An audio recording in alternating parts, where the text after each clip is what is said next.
ایمان جو ہے اللہ پر اور یقین اس بات کا جو کچھ ہو رہا ہے اللہ کے اذن سے ہو رہا ہے، اور یقین اس بات کا جو کچھ اللہ کر رہا ہے اس میں خیر ہے، بیدک الخیر۔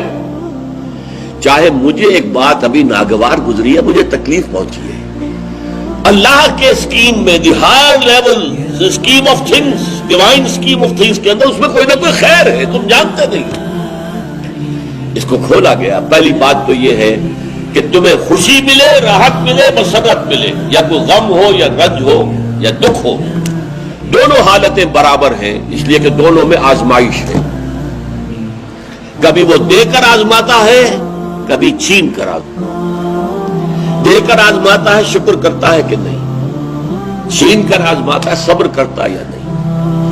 عارف جو انسان ہوگا، اللہ کو پہچاننے اور جاننے والا، وہ چٹان کے مانند ہوگا، ہوا ادھر سے آئے یا ادھر سے آئے اسے کچھ نہیں کہے گا، اچھی بات آئے بری آئے کوئی پرواہ نہیں، اسے اللہ کی طرف سے۔ ما اصاب من مصیبت فی الارض ولا فی انفسکم الا فی کتاب من قبل ان نبرأها۔ یہ مضمون بڑی تفصیل سے پڑھ چکے سورۃ تغابن میں۔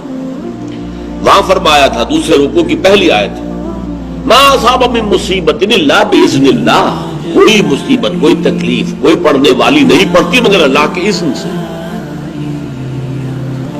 ما اصاب من مصیبت الا باذن اللہ ومن یؤمن باللہ یہدی قلبہ، اور جو اللہ پر ایمان رکھتا ہو اللہ اس کے دل کو ہدایت دے دیتا ہے۔ ہدایت چٹان کہ ادھر کی ہوا آئے یا ادھر کی آئے اس میں کوئی جنبش نہیں ہوگی۔ جتنا انسان دیکھیے ایک ہوتا ہے فوری طور پر ایک ریفلیکس ایکشن کی حد تک متاثر ہو جانا، یہ تو ہوگا۔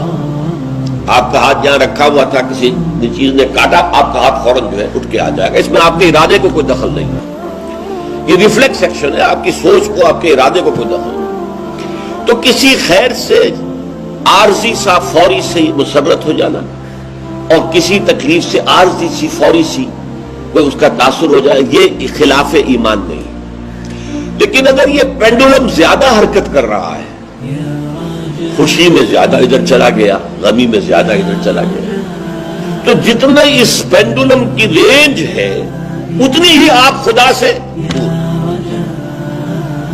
اصل تو وہ چٹان ہوگی کہ جو بالکل متاثر، لیکن یہ کہ فوری سا تاثر یہ قابل معافی ہے، لیکن یہ زیادہ ادھر سے ادھر، ادھر سے ادھر، خوشی ہو گئی تو اترا رہے ہیں، پھولے نہیں سما رہے، پاؤں زمین پر نہیں پڑ رہے، اور اگر غم آ گیا ہے تو بالکل مایوس ہو کر بیٹھ گئے ہیں جھاگ کی طرح، کمر ہمت ٹوٹ گئی ہے، واویلا ہے، شیون ہے، فریاد ہے، ہاں اے فلک پیر جواں تھا ابھی عارف، کیا تیرا بگڑتا جو نہ مرتا کوئی دن اور، یہ فلک ناہنجار، یہ فلک کج رفتار، اس نے ہم پہ کیا کر دیا۔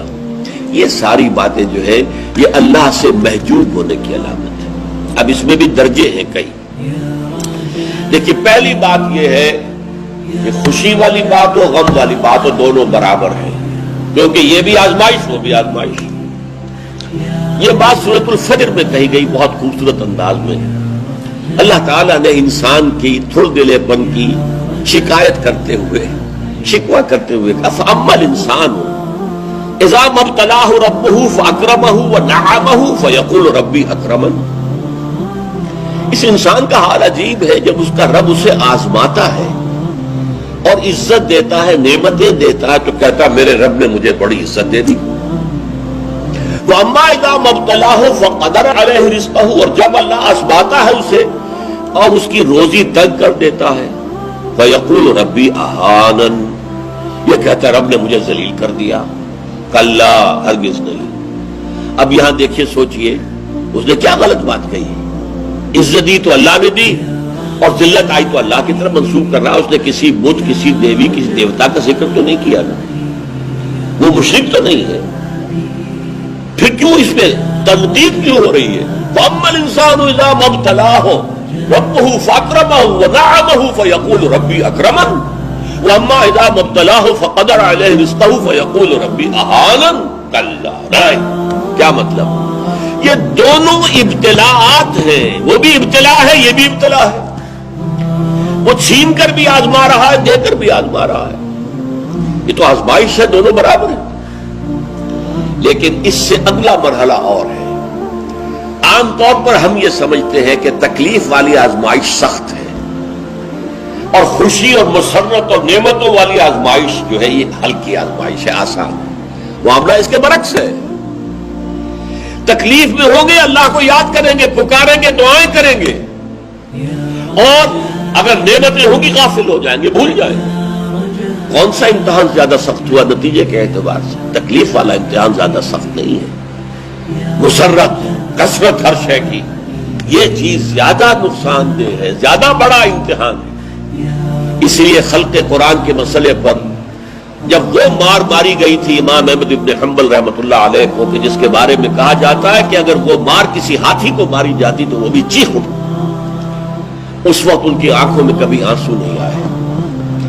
پھر جب حکومت بدل گئی اور اب دارالخلافہ جو ہے اس میں وہ شخص متمکن ہے کہ جس کا نظریہ وہ خلق قرآن والا نہیں ہے، اب خلیفہ ایک آدمی کو بھیجتا ہے اشرفیوں کی تھیلی دے کر، یہ ہدیہ ہے، یہ نذرانہ ہے، جا کر احمد ابن حنبل کو دے آؤ. جب اس نے آ کے پیش کیا رو پڑے، اے اللہ میں اس آزمائش کے قابل نہیں، یہ آزمائش سخت ہے. کہیں سے انعام پا کر حکومت سے پھر حق پر قائم رہنا مشکل ہو جائے. یہ ہے وہ صورتحال. ما اصاب من مصیبت فی الارض ولا فی انفسکم الا فی کتاب من قبل ان نبرأها ان ذلک علی اللہ یسیر لکہ لا تأسوا علی ما فاتکم ولا تفرحوا بما آتاکم واللہ لا یحب کل مختال فخور. اور اللہ تعالیٰ کو شیخی خورے، فخر کرنے والے، اکڑنے والے بالکل پسند نہیں. الذین یبخلون ویامرون الناس بالبخل، جو اس حجاب میں آ جاتے ہیں وہ بخل کریں گے. دولت ہی سب سے بڑی شے ہے، سنبھال کر رکھو، خرچ کرو گے تو ختم ہو جائے گی، دولت کی بنیاد ختم ہو جائے گی. اپنی تجوریوں کو بھر کر رکھو، خالی نہ کرو. اور جو شخص خود بخل کرتا ہے وہ دوسروں کو بھی بخل کا مشورہ دیتا ہے تاکہ اس کے اپنی بخیلی پر بھی پردہ پڑا رہے. بھائی کیا کر رہے ہو تم نے؟ دونوں ہاتھ کھلے چھوڑ دیے ہیں، تمہیں کوئی فکر نہیں ہے، تمہاری اولاد ہے، اس کے ضرورت تقاضے ہوں گے، تمہاری بچیاں ہیں، ان کے ہاتھ پیلے کرنے ہوں گے، کیا تم نے سوچا ہوا؟ وہ مشورہ بھی بخل کر دیں گے تاکہ ان کے اپنے بخل کے اوپر بھی پردہ پڑا رہے. یہ وہ کیفیت ہے کہ جو پھر محجوبیت کے اندر پیدا ہو.